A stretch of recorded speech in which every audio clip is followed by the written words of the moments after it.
So our last talk before the lunch is from Dr. Timmy Frawley and Dr.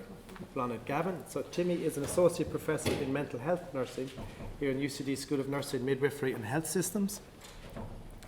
And Dr. Blánaid Gavin is a consultant child and adolescent psychiatrist working clinically with children who experience mental health difficulties. She subspecialises in ADHD treatment and is involved in the teaching, training and research in the field of child and adolescent psychiatry. And Timmy and Blánaid are going to speak to us today on some preliminary results from a neurodiversity study of UCD students.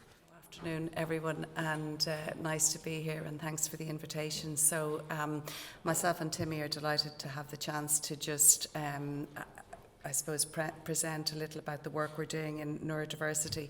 So I'll try and keep us to time. So what I'm just going to do this morning is take a very brief overview of neurodiversity, then look extremely briefly at the context of neurodiversity in higher education, and then Timmy will speak to the preliminary results of the research we've been doing. So many of you, I'm sure, are familiar at this stage with the concept of neurodiversity, which in essence is a reframing of the pathology of conditions like ADHD, autism, dyspraxia, tics, dyscalculia and dyslexia.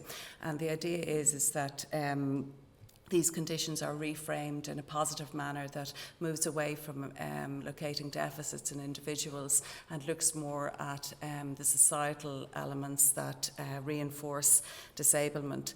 And the idea is that the difference is normal, and where difference is normal, it adds to the potential, I suppose, of groups to move forward in their thinking. So the idea is really that in moving away from a deficit model of these conditions, it puts the onus on different components of society to react in a more helpful way. And as part of this discussion, the role of the university and higher education sector is fundamental. So what we know about these conditions, there's a wide range of different conditions that are characterised within neurodiversity, and typically they're diagnosed by psychiatry or psychology or occupational therapists, depending on the condition, and they are very much seen in line with a deficit model.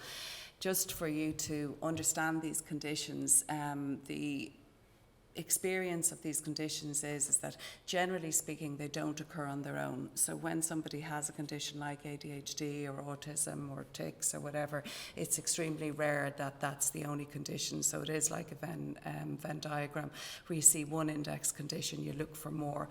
So if you take, for example, a child or a student with ADHD, there's a higher likelihood that that person will have differences in their language profile, their motor profile, and aspects of their social communication profile.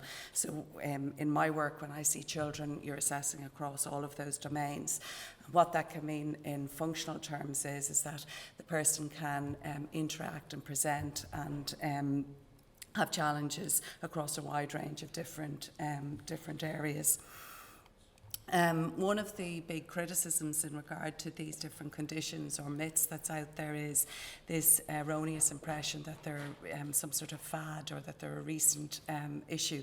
But if you go back right to the beginnings of early medical writers, what you see is that the descriptors that are there identify the same characteristics as we can identify today. So this is the commonly used example here of the characteristics of ADHD. And then if you go forward through the medical literature, what you see is that, as is very common in psychiatry, you see that the socio-cultural context of the time tends to dictate the principles, symptoms that are identified. So at the turn of the 19th, 20th century, you saw ADHD characterised as a morbid defect of moral control, and children were in the main sort of criminalised.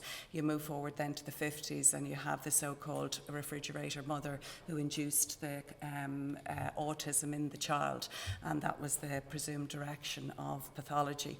And we've moved forward now post-decade of the brain to the idea that neurodiversity is a competitive advantage, which some would say takes the conversation too far and puts an undue onus on those who identify as being part of the neurodiverse community to be more than another person, or to have more to contribute to prove their worth, as opposed to having an equal seat at the table. In terms of the outcomes associated with ADHD, what people often can not quite appreciate, because the namings of these conditions are so, if you like, simplified, people can interpret from the condition name that they understand what the life experience is like. But if you take any of these diagnoses like ADHD or autism, typically the life trajectory is much, much more difficult. So generally speaking, the prevalent experience of education is extremely negative. If you look at the amount of feedback that young people will have received in their early years, that in summation pretty much tells them that they are less than their peers in all sorts of different ways. And as one of our contributors to a study that we did described it, that negativity was the soundtrack to his life. And then if you distill out from that, what is the impact of that experience on your capacity to learn, the attitudes you bring to your learning, your motivation, and the skill set that you develop. It's not a leap to see how it is very, very difficult to make it through the system. And there is a very significant impact in terms of the mental health outcomes. So much, much higher rates of anxiety, major depressive disorder, substance use, and suicidal behaviours. So in terms of what we know that there is more than a leaky pipeline, and this is what I would see in my clinical practice as I watch young people grow and get through the system. And much of the reason why I'm interested in this area is I see what it takes to get here, and then when you get here, what happens? What are the where are the fault lines? And unfortunately, despite considerable progress, the fault lines remain considerable, and there's huge dropout and attrition. So generally what the experience within university is, we know there's widening access, we know in general we're dealing with more diverse populations, but despite the high prevalence rate of neurodiversity, so estimates are in around 15% of the population, it's getting relatively little attention, although growing. There's very little robust data, and Timmy will go into this in a bit more detail. Part of this is due to the fact that there's stigma, the systems that are in place don't facilitate disclosure, and there's a very limited understanding of what these conditions are, together with the fact that they don't incentivize disclosure in many cases. So the data we have to look at is not good, and the data we do have, however, does point to suboptimal outcomes across multiple functional domains. So higher attrition, higher fallout, more negative experiences through college, less successful transition to higher post basic degree level education and employment. So the key take home really is that there are very significant additional challenges, and anxiety is a core component in terms of the lived experience of having these conditions, and often there's a sense of otherness and being othered. While there's a recognition in the existing literature of the value of universal design, there's equally an understanding that that is not adequate, and that there needs to be increased focus on how supports can be streamlined. So this is what's led us to the point we're at, where we're saying, look, we know that that's the general literature. If we're trying to put in place an intervention here in UCD, how do we take from what's out there in terms of the data and actually make it into a workable solution? So Timmy will take you through that element.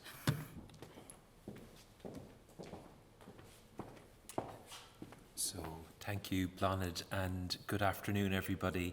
And our gratitude to Anthony, and of course all colleagues for organising this very welcome and professionally prepared conference. So I'm going to take you through some of the initial findings from a study which we've undertaken in the recent months, making UCD a neurodiversity friendly campus. And of course, just acknowledging the university seed funding which has supported this study, and also the Equality, Diversity and Inclusion unit of UCD, without whose support the study wouldn't have been possible. And indeed, there are a wide range of colleagues inputting to this study from across the university, so that's important to say. In terms of our approach and design, we had a number of stages, including a scoping review to establish the extant data. We have had a survey of staff and students. We've also undertaken interviews. In addition to that, we will be undertaking a sensory audit of the built and virtual environment, and you'll see why this is important in a few minutes. We will be taking time to provide a mapping exercise of stakeholder groups as well, and we hope to, celebrate the achievements in this space, but also recognise if there are some opportunities for improvement and onward growth. So in terms of the scoping review, so a large number of papers identified. Through the various cycles, we ended up with 61 studies included in the review. In relation to those studies, a significant majority related to autism, so the most frequently researched area, followed perhaps by ADHD. And I think this is important, it's relevant, but we must remember the other areas too, inclusive of dyscalculia, dyslexia. Qualitative studies predominated, so experiences, attitudes and perceptions primarily captured. The extant data was of low quality, which might be concerning from an academic and research perspective in terms of being able to measure and quantify outcomes. So there was a real smorgasbord of interventions described.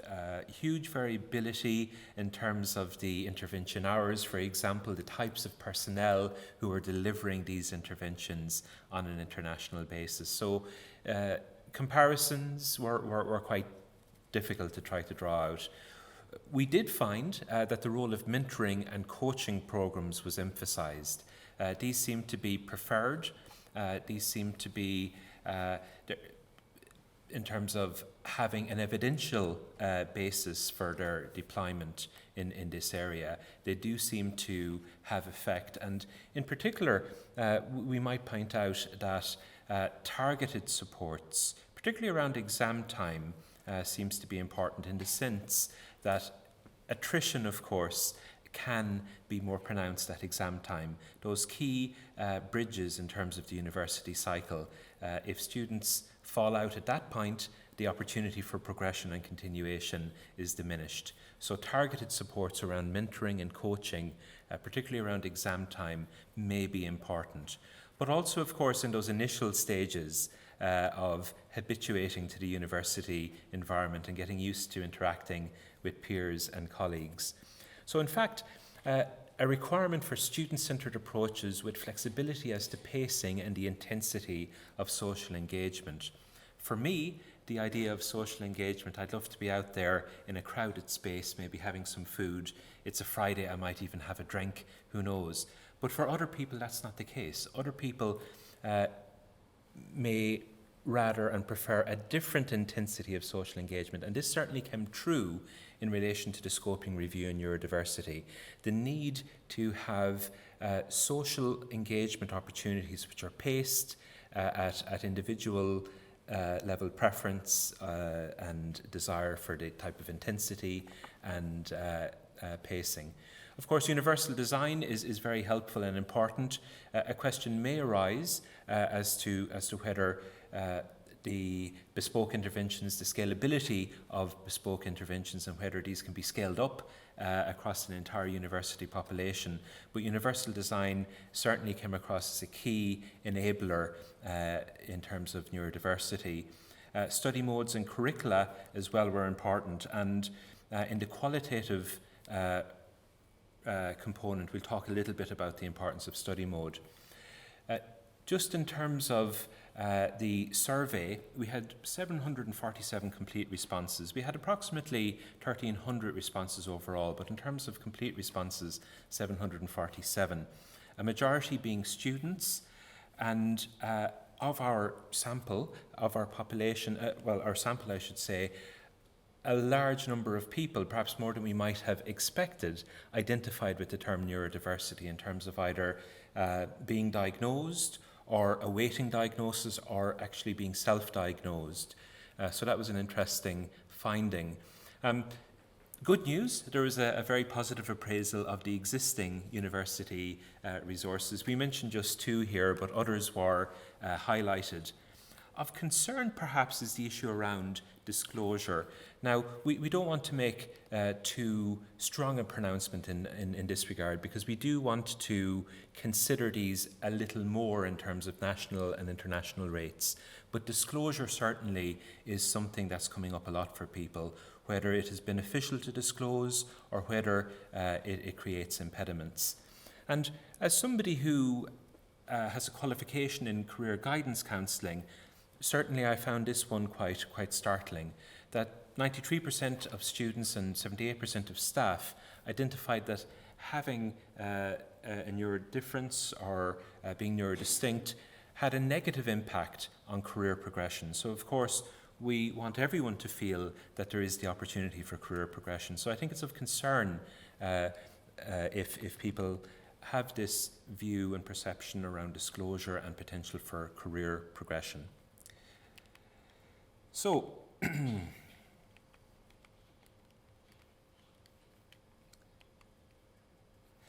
the qualitative interviews, people were invited via the survey to participate. The inclusion criteria were broad in the sense that people would self-select and self-identify for participation. We used a topic guide which was based on the scoping review. And we had a good sample, I feel, 38 interviews in total, 17 students, 21 staff. You'll see here a sample of some quotes. I have a few prepared here on these little cards. People spoke about the journey in UCD in terms of neurodiversity. I think awareness was something which people spoke about, in particular for people managers. That some opportunity to avail of a course for people managers to have heightened awareness of all the different types of neurodiversity and how these might impact on people. Lecturer engagement with reasonable accommodations was considered to be very good, but in some cases this wasn't across the board. I mean, for example, perhaps in tutorials, the person delivering the tutorial may not have had that awareness of particular student needs. So I'm not sure how to square that circle, how we can ensure that there is that understanding in terms of every interaction that the individual student might be having with the university. It was felt that UCD is very sensitive to the needs of people who are neurodifferent or neurodistinct. However, the opportunity for universal design, again being consistent, was raised as an issue in the sense that, how can people have those bespoke arrangements, follow them in all of their interactions across the university. So that piece about scalability was noted. COVID, I mean, nobody here wants to hear us talk about COVID, but there was some evidence from the qualitative interviews that COVID was welcomed by some, in the sense that it really challenged the idea, and this is a quote, that you learn when you are in situ and you don't if you are not. So COVID challenged that idea. And another quote, my mental health improved 100% because of COVID. So the opportunity to engage in different ways was remarked upon as being very suitable and appropriate for some members of our university community. Another quote, because it gave me more time and it took away from the stressors that were in the environment. So I would ask, what does that say about our environment? And there's some information here about the built environment as well. A number of staff and students found the built environment to be a particular impediment. The virtual learning environment less so. A number of people were more comfortable with that, but certainly the built environment and the sensory experience was considered a challenge. So in terms of accommodations, perhaps some worry about stigma and discrimination. One quote here, accommodations need to be stated, they need to be obvious. I feel you will find less fear and more willingness to say I need to help or I need these types of things and not feel like you're either playing the victim or you're being targeted for your presentation. So perhaps self-stigma, worries about discriminatory practice persist. Another concept being quietly coping, that because of the lower disclosure rates which we have found, some people may be quietly coping or not even. So a quote suggests, I think there are a lot of people who are silent on this and are coping by things that they shouldn't be coping by. So people may be taking reduced hours, people may be using harmful ways such as substances to cope. Enablers being micro-communities is something that was certainly mentioned in terms of an enabler, the idea of coffee hours, again, varied intensity social engagements, varying ways to engage socially. I recall the example of the chessboard in the centre of the university, the opportunity to just sit and watch other people playing and then gradually engage. So for some people, these types of more passive socialization were viewed as being very important, and in some cases maybe being the difference between staying and feeling a sense of belonging within the university versus not, and maybe falling out or being more likely to fall out of studies. So disclosure certainly is a key one which came up. Here's a quote, if I don't act this way, a way that's socially prescribed, am I going to be in a situation where a performance plan is in place for me? So there are concerns, certainly. Just to mention, the next stage of the study, given that the built environment and that sensory experience, even walking across campus today, I noted that the usual hustle and bustle, which on the one hand is a great vibrancy, and it's a beautiful thing to see, but for some people, particularly at the interchange of classes, it can be overwhelming, and it can be quite anxiety-provoking. So we are undertaking a study-specific audit informed by the previous stages, but also a review of a tool endorsed by the National Institute of Clinical Excellence in the UK. So we'll be looking at all sensory areas. It's co-produced. We have people who identify as being neurodifferent or neurodivergent. We have staff, faculty, students involved. And again, we are going to undertake this in the middle weeks of April, I believe. So focus groups as well with certain key stakeholders will take place in the coming months. So for example, HR have a key role, of course, when we think back to some of those qualitative findings around disclosure, around support, around managing distress or other mental health sequelae which people may experience. So again, in terms of acknowledging, Blánaid and I would be very keen to state that there are a huge number of academics, staff, and also students, and furthermore, support organisations, NGOs in the community, the Dyslexia Association of Ireland, the ADHD Ireland, and of course Aspire Ireland. So without all of these people giving up their time freely, this wouldn't be possible. And of course to acknowledge the research assistant on the study, Sandra Connell, who is doing wonderful work in keeping us all on track. So thank you very much, everybody. Perhaps you have some questions for Blánaid and I. Please do fire ahead.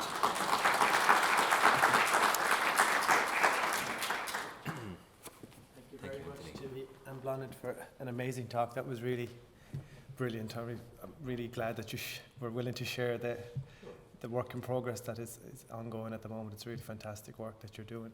Any questions for Timmy or Blánaid on that, or comments? Thanks for the nice talk. In stage 2, you mentioned that the number of people reporting as neurodiverse was higher than expected. Has any consideration been given to non-neurodiverse students or population being less likely to do the survey in the first place? And if so, is there any plan to compensate for that potential bias in the sample? Well, thank you very much for the question.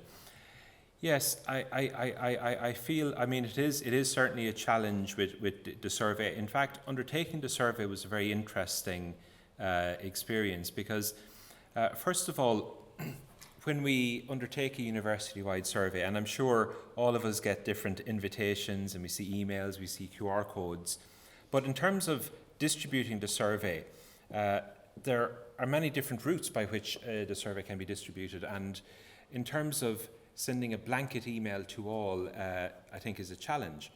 So in terms of the distribution of the survey, we use various means, stands, QR codes, Twitter, etc. But of course, I do think that people will self-select, people will be motivated. Now, in terms of, I guess, addressing that, you know, it's not something that we have considered in full as yet. I'm certainly going to have to reflect on that and see if we can take account for the fact that perhaps more neurodivergent or neurodifferent people came through as opposed to non-neurodivergent. But certainly, we were very keen to emphasise that everybody was welcome to undertake it. I think, could I just add to that, that I think the main thing that we'll do in the write-up is just acknowledge that it's not a representative sample, because we're not in any way claiming that 46% of students are neurodiverse, so it's a non-representative sample, as we would have anticipated, and we'll, you know, caveat any findings on that basis. Okay, with that, we'll thank Timmy and Blánaid again for a brilliant talk. Thank you so much.